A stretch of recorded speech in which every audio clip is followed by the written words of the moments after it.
Hello friends, स्वागत है आप सभी का एक बार फिर से आपके अपने एजुकेशनल चैनल बीबू की क्लासेस में। आज की क्लास में हम आपको बताएंगे इनपुट डिवाइस के बारे में, जो कि इनपुट डिवाइस पार्ट 2 चल रहा है अपना। पार्ट 1 मैं आपको बता चुका हूँ। अगर अभी तक आपने मेरा पार्ट 1 नहीं देखा है तो आप उसको जाके ज़रूर देख लें, क्योंकि आपके पार्ट 1 में एग्ज़ाम से रिलेटेड बहुत सारे क्वेश्चंस, बहुत सारे टॉपिक्स मैंने आपको बताए थे जो कि आपके एग्ज़ाम्स में पूछे जाते हैं। तो आप पार्ट 1 जाके ज़रूर देख लें। आज की क्लास अपनी है पार्ट 2 के बारे में, तो देखते हैं पार्ट 2 में आज आपके लिए क्या है। उससे पहले हमारा आप सभी लोगों से रिक्वेस्ट है कि अगर आप अपने चैनल पर नए हो तो प्लीज़ अपने चैनल को सब्सक्राइब कर दीजिए, लाइक कर दीजिए और शेयर कर दीजिए, क्योंकि आपके इधर हर बच्चा, मेरा हर भाई, हर विद्यार्थी अपनी क्लास को अटेंड कर सके, क्योंकि उसके भी आने वाले एग्जाम्स बहुत ही नज़दीक आ चुके हैं। तो मेरा आप सभी से रिक्वेस्ट है, सब्सक्राइब, शेयर और लाइक ज़रूर कर दिया करो, ठीक है। आपके भाई को भी बहुत ही मोटिवेट मिलता है। तो फर्स्ट क्वेश्चन देखते हैं आपकी स्क्रीन पर। ये रहा, व्हाट इज OMR। OMR क्या होता है? OMR भाई, OMR का फुल फॉर्म होता है हमारा optical mark reader. Optical mark reader, optical mark reader होता है हमारा OMR का फुल फॉर्म। और OMR होता क्या है? देखो भाई, आपने कई सारे एग्जाम्स दिए होंगे, प्राइवेट सेक्टर के एंड सरकारी सेक्टर के, बहुत सारे एग्ज़ाम्स आपने दिए होंगे जिसमें आपने OMR सीट का यूज़ किया होगा, OMR सीट पर एग्ज़ाम दिए होंगे। ये होती हमारी OMR सीट होती है, ये होती है हमारी OMR सीट। इसमें आपको फिलअप करना होता है, आपको एड्रेस, अपना नाम एंड आपके क्वेश्चन आंसर इसमें फिलअप करने होते हैं। इसमें गोला टाइप के होते हैं, इसमें आपको फिलअप करना होता है। आपने दिमाग में बहुत सारे क्वेश्चन, बहुत सारे टॉपिक्स, बहुत सारे जैन आपके दिमाग में होंगे कि सर मुझे ये बताइए OMR सीट को चेक कौन करता है, OMR सीट को चेक कौन करता है। तो भाई मैं आपको बता दूं, OMR सीट को चेक करता है हमारा OMR रीडर। ये रहा हमारा OMR रीडर, ये हमारा OMR सीट को चेक करता है। कौन चेक करता है? OMR reader. OMR सीट को कौन चेक करता है? OMR रीडर चेक करता है। समझ गए? आपका पूरा क्लियर हो गया? कोई दिक्कत तो नहीं आ रही है? कोई दिक्कत नहीं आनी चाहिए। अगर आपको कोई दिक्कत आ रही है तो मुझे आप कमेंट बॉक्स में कमेंट कीजिए कि आपको क्या दिक्कत है। मैं आपकी दिक्कत का, आपके क्वेश्चन का, आपके टॉपिक्स का, आपके दिमाग में जो भी क्वेश्चंस आ रहे हैं, मैं आपके सारे क्वेश्चन के रिप्लाई तुरंत ही दूंगा। ठीक है फ्रेंड्स, तो आपका पूरा OMR क्लियर हो गया? कोई दिक्कत तो नहीं आ रही है? OMR सीट को कौन चेक करता है? हमारा OMR रीडर चेक करता है। हम जब इसको अपने कंप्यूटर या लैपटॉप के साथ कनेक्ट करते हैं, आपने जितने भी क्वेश्चंस किए हैं, आपने 100 में से अगर 70 क्वेश्चंस किए हैं और 20 क्वेश्चन छोड़ दिए हैं एंड 10 क्वेश्चन भी किए हैं, आपने 80 क्वेश्चन किए हैं और 20 क्वेश्चन छोड़ दिए हैं, और आपके जितने उसमें गलत हैं, सही हैं या छूटे हुए हैं, वो आपका OMR रीडर जब कंप्यूटर के साथ कनेक्ट होता है और आपकी सीट OMR रीडर में ज्वाइंट की जाती है, तो आपके सारे क्वेश्चन आंसर वो कंप्यूटर पे दिखा देता है कि आपने कितने सही किए हैं, कितने गलत किए हैं, कितने छोड़ दिए हैं। समझिए आप लोग, OMR से पूरा आपका क्लियर हो गया? कोई दिक्कत तो नहीं आ रही है? अब बढ़ते हैं अपने अगले टॉपिक की ओर। ये हमारा OCR। OCR क्या है? OCR एक ऐसी टेक्नोलॉजी है जिसका इस्तेमाल डिजिटल इमेज में टेक्स्ट रिकॉग्निशन पहचानने के लिए किया जाता है। किसके लिए किया जाता है? डिजिटल इमेज में टेक्स्ट रिकॉग्निशन को पहचानने के लिए किया जाता है। समझिए, हमारा OCR का फुल फॉर्म क्या होता है भाई? OCR का फुल फॉर्म होता है हमारा ऑप्टिकल चार्टेड रिकॉग्निशन।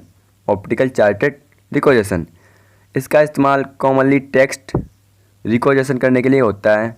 जैसे आपके स्कैन डॉक्यूमेंट हुए, और जितने भी आपके हार्ड कॉपी, किसी भी हार्ड कॉपी को डॉक्यूमेंट्स में इलेक्ट्रॉनिक वर्जन द्वारा सॉफ्ट कॉपी में बदलने के लिए यूज़ किया जाता है। हार्ड कॉपी को, एक डॉक्यूमेंट को इलेक्ट्रॉनिक वर्जन या सॉफ्ट कॉपी में बदलने के लिए किया जाता है। किस लिए किया जाता है? इलेक्ट्रॉनिक वर्जन को सॉफ्ट कॉपी में बदलने के लिए किया जाता है। जैसे मैंने आपको स्ट्रक्चर में समझाया है, ये हमारा डॉक्यूमेंट्स है, ये हमारा क्या है? डॉक्यूमेंट है। इसको हम स्कैनर में डालेंगे, एक फ़ाइल के रूप में स्कैन होगा ये, ठीक है। उसके बाद OCR ऑप्टिकल चार्टेड रिकॉग्निशन, जिसको हम रीड कर रहे हैं, हम इसको रीड कर सकते हैं, ठीक है। उसके बाद हमारा बनेगा टेक्स्ट डॉक्यूमेंट्स। टेक्स्ट डॉक्यूमेंट बन जाएगा। पहले जाएगा डॉक्यूमेंट स्कैन होगा, उसके बाद स्कैन डॉक्यूमेंट्स की एक फ़ाइल बनेगी, उसके बाद हमारा होगा OCR जिसको हम रीड कर रहे हैं, उसके बाद हमारा बनेगा टेक्स्ट डॉक्यूमेंट्स। समझिए, OCR आपका पूरा क्लियर हो गया है? कोई दिक्कत तो नहीं आ रही है? आपको कोई दिक्कत नहीं आनी चाहिए, ठीक है। अब बढ़ते हैं अपने अगले टॉपिक की ओर, ठीक है।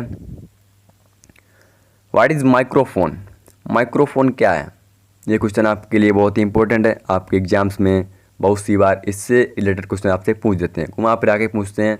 बट मुझे यकीन है कि आप इस क्लास को लेने के बाद अगर वो आपसे जितना भी घुमा फिरा के पूछ रहा है तब भी उसका रिप्लाई आप तुरंत ही दे सकोगे।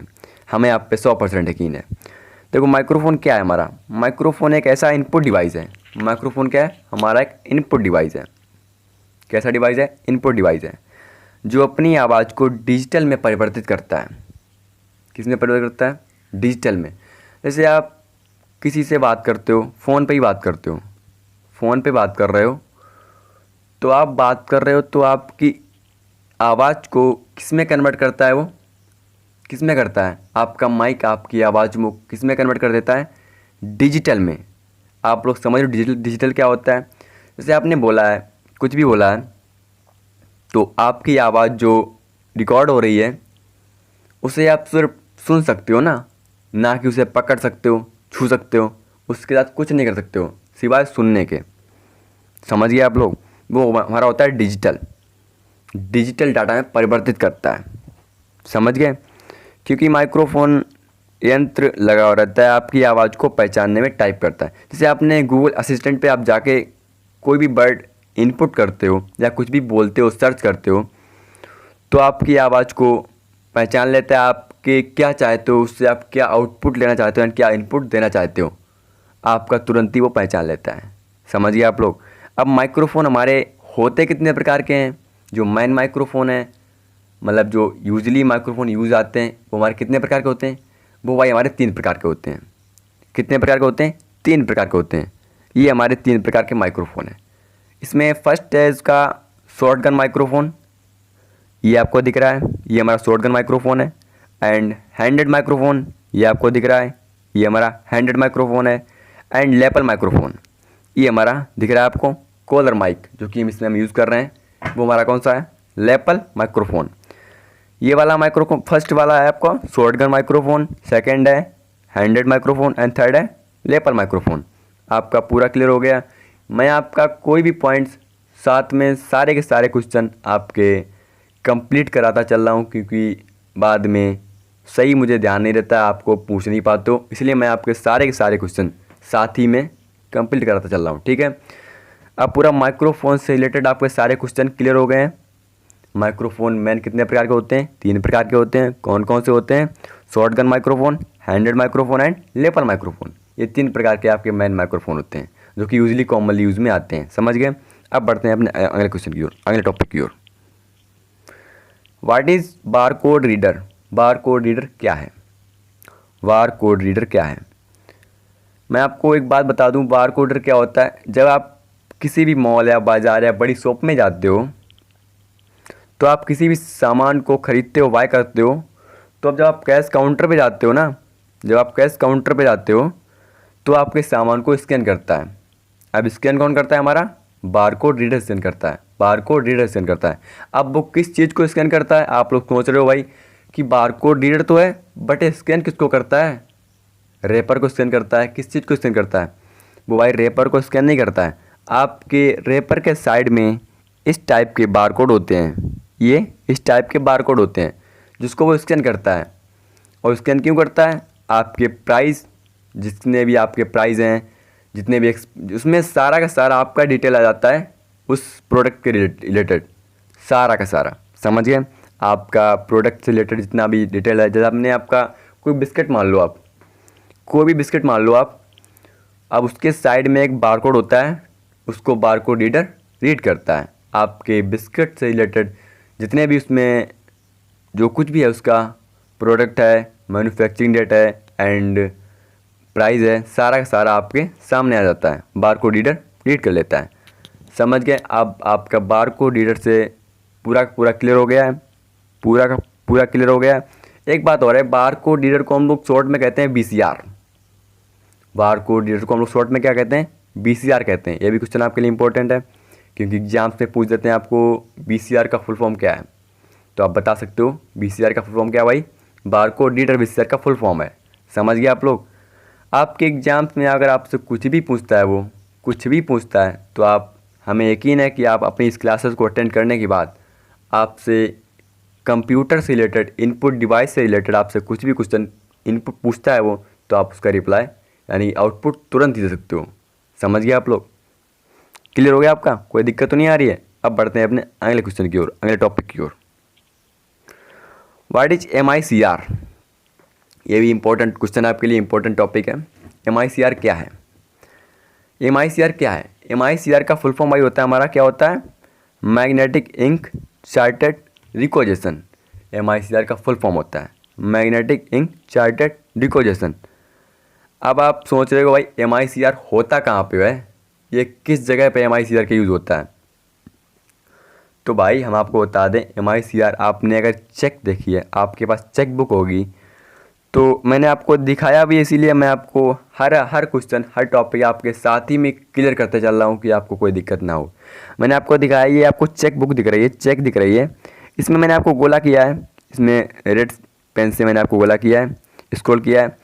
इसमें मैंने आपको बताया जो बीच में आपको दिख रहे हैं 9 अंक दिख रहे हैं, जो 9 कोड डिजिट कोड दिख रहे हैं आपको, वो हमारा क्या है? MICR कोड होता है। क्या होता है भाई? MICR कोड होता है। यह आपकी पार्टिकुलर ब्रांच को पहचानने में कार्य करता है। जैसे आपकी किस ब्रांच में अकाउंट है, आपकी ब्रांच को पहचानने का काम करता है हमारा। कौन करता है? MICR कोड होता है, जो कि आपकी ब्रांच को पहचानता है, आपकी ब्रांच की बताता है किस ब्रांच से कनेक्ट हो। समझिए आप लोग? अब आप लोग सोच रहे हो कि भारत में फर्स्ट टाइम कब आया था? भाई लोग, भारत में इंडिया में फर्स्ट टाइम MICR का यूज़ कब किया गया था? 1980 में, 1980 में इंडिया में फर्स्ट टाइम इसका यूज़ हुआ था। MICR का कोड इंडिया में फर्स्ट टाइम कब हुआ था? 1980 में हुआ था। ये क्वेश्चन आपके एग्जाम से पूछ सकते हैं वो लोग कि MICR का फर्स्ट टाइम इंडिया में यूज़ कब हुआ था, तो आप बता सकते हो 1980 में, 1980 में हुआ था। समझ गए? आपका MICR पूरा क्लियर हो गया है। देखो, मैंने आपके लिए सारे के सारे क्वेश्चन डीपली पूरे बताने की कोशिश की है कि आपको समझ में कोई दिक्कत ना हो, क्योंकि आपके एग्जाम्स में आपसे कहीं पर भी कुछ भी घुमा फिरा के पूछ सकता है इनपुट डिवाइस से रिलेटेड। इसीलिए मैंने आपको इन 2 क्लासेस में सारे के सारे इनपुट डिवाइस, सारे के सारे इनपुट डिवाइस से रिलेटेड क्वेश्चन जो कि आपके एग्जाम्स में पूछे जाते हैं, मैंने सारे के सारे क्लियर किए हैं। आपको इनपुट डिवाइस से रिलेटेड जो मैंने आपको क्वेश्चन बताएं, आपको इनमें कोई दिक्कत नहीं आने वाली है। ठीक है? अगर आपको कोई दिक्कत आ रही है तो मुझे आप कमेंट बॉक्स में कमेंट कीजिए कि सर मुझे दिक्कत आ रही है। मैं आपसे वादा करता हूँ मैं आपकी दिक्कत का सल्यूशन तुरंत ही कर दूंगा। समझिए आप लोग? ये हमारा लास्ट क्वेश्चन था, जो कि इनपुट डिवाइस का 2 पार्ट में डिवाइड किया था। दोनों पार्ट मैंने आप पे कंप्लीट कर दिए हैं। समझ गए? अगर आपने अभी तक अपना फर्स्ट पार्ट नहीं देखा है तो उसे जाके आप लोग ज़रूर देख लें, क्योंकि उसमें भी आपके एग्ज़ाम से रिलेटेड बहुत सारे क्वेश्चंस हैं, बहुत सारे टॉपिक्स हैं जो कि आपके एग्ज़ाम्स में पूछे जाते हैं। अगर आपने वो नहीं देखा है तो अगर आपके एग्ज़ाम्स में उसी से रिलेटेड टॉपिक्स, उसी से रिलेटेड क्वेश्चन आ गए तो आप नहीं कर पाओगे। नहीं कर पाओगे ना भाई? सही बता रहा हूँ, नहीं कर पाओगे। तो मैं आपसे हमेशा यही रिक्वेस्ट करता हूँ, हमेशा नम्र निवेदन करता हूँ कि आप अपनी क्लासेस को टाइमली अटेंड किया करो, पर डे अटेंड किया करो एंड शुरू से अटेंड किया करो। आप बीच में मत कनेक्ट हुआ, बीच में ज्वाइन मत किया करो क्लास को, बीच में क्लास को ज्वाइन मत किया करो, क्योंकि अगर आप लोग शुरू से क्लास को अटेंड कर रहे हो तो आपको कोई दिक्कत नहीं आने वाली है। अगर आप बीच से ज्वाइन कर रहे हो क्लास को तो आपका छूटा हुआ कोर्स है, छूटा हुआ कंटेंट है, वो आपका छूट जाएगा, जो कि आपके एग्ज़ाम्स के लिए बहुत ही नुकसानदायक हो सकता है। समझिए आप लोग? तो मैं आपसे हमेशा कहता हूँ आपको क्लास को शुरू से देखा करो, शुरू से अटेंड किया करो, हर क्लास को शुरू से अटेंड किया करो, हर पार्ट को अटेंड किया करो, क्योंकि मैं आपके लिए हर पार्ट, हर क्वेश्चन आपके एग्ज़ाम से रिलेटेड 100% गारंटी वाले ही लाता हूँ, जो कि आपके एग्ज़ाम्स में पूछे जा सकते हैं। समझ गए? तो आज की क्लास को अपनी यहीं समाप्त करते हैं। उससे पहले आप सभी लोगों से, हमारा जितने भी भाई हैं, बहन हैं, जितने भी मेरे छात्र छात्राएँ हैं, सभी से रिक्वेस्ट करता हूँ कि अगर अभी तक आपने चैनल को अपने सब्सक्राइब नहीं किया है तो आप अभी इसी चैनल को सब्सक्राइब कर दीजिए, लाइक कर दीजिए और शेयर कर दीजिए, क्योंकि आपकी तरह हर मेरा छात्र, हर विद्यार्थी, हर छात्र, हर छात्रा, हर भाई, हर बहन अपनी क्लास को अटेंड कर सके, क्योंकि उसके भी आने वाले एग्जाम्स बहुत ही नज़दीक आ चुके हैं। ठीक है? तो मैं आपसे उम्मीद करता हूं कि आप अपनी क्लास को शेयर कर देंगे, लाइक कर देंगे और सब्सक्राइब भी कर देंगे, क्योंकि आपके भाई को बहुत ही मोटिवेट मिलता है कि उसकी फैमिली उसे सपोर्ट कर रही है। समझ गए? तो आज की क्लास समाप्त करते हैं। जय हिंद, वंदे मातरम, इंकलाब।